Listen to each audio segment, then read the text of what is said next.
The third type of electron configuration we can do is noble gas configuration. We can use the periodic table and noble gases to do electron configurations, which is much faster. Alright, so I first showed you the hard way, which was showing you how to set up the electron orbitals, showing you from low to high.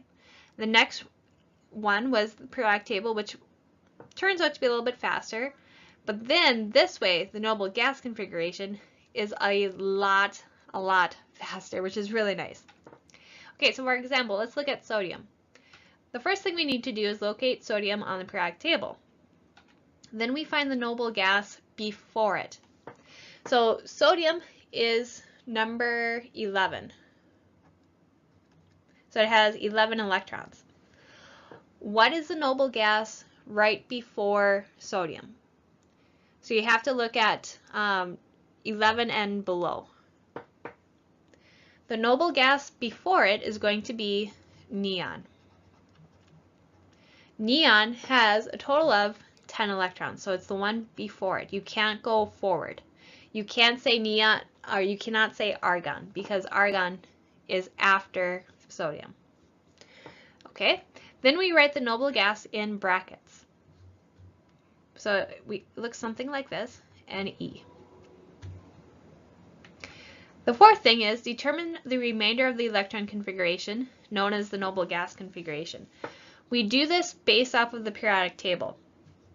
So we write neon, and sodium is going to be nice because we only need to write one subshell.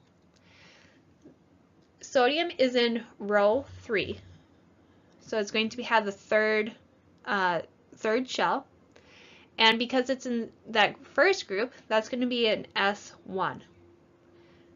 Therefore, this will be the noble gas configuration of sodium, neon 3s1. Use the noble gas electron configuration for the following elements. I want you to do potassium and antimony by yourselves, but let's do chlorine together. So chlorine, we find chlorine on the periodic table, so it's going to be right here. And what we do is we look to see which noble gas is before it. So I can't go forward, I have to go back. So I'm going to go go all the way back to the next one. So neon will be my last noble gas. So I write that in parentheses. Okay, now what I need to do is, so far I'm at neon, and I have to go forward, and I have to fill in the remainder of the periodic table until I get to chlorine. Now this row that I'm working in is the third shell, third energy level. Okay, but notice how I have the S block that comes first. So I have to fill that first. So we get 3s2. Okay, so I got past magnesium, then I have to go across down to the P block. Okay, and so it will be the 3p, but how many electrons will be there? Well, this is P1, this is P2, P3, P4, P5. So my last one that chlorine will be in is 3p5. So that would be the noble gas configuration of chlorine.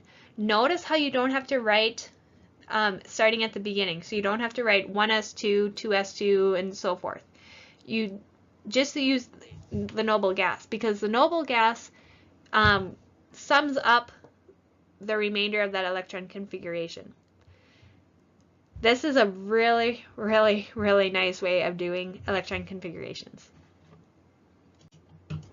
Again, I want you to do the noble gas configurations for these two elements, for zinc and lead.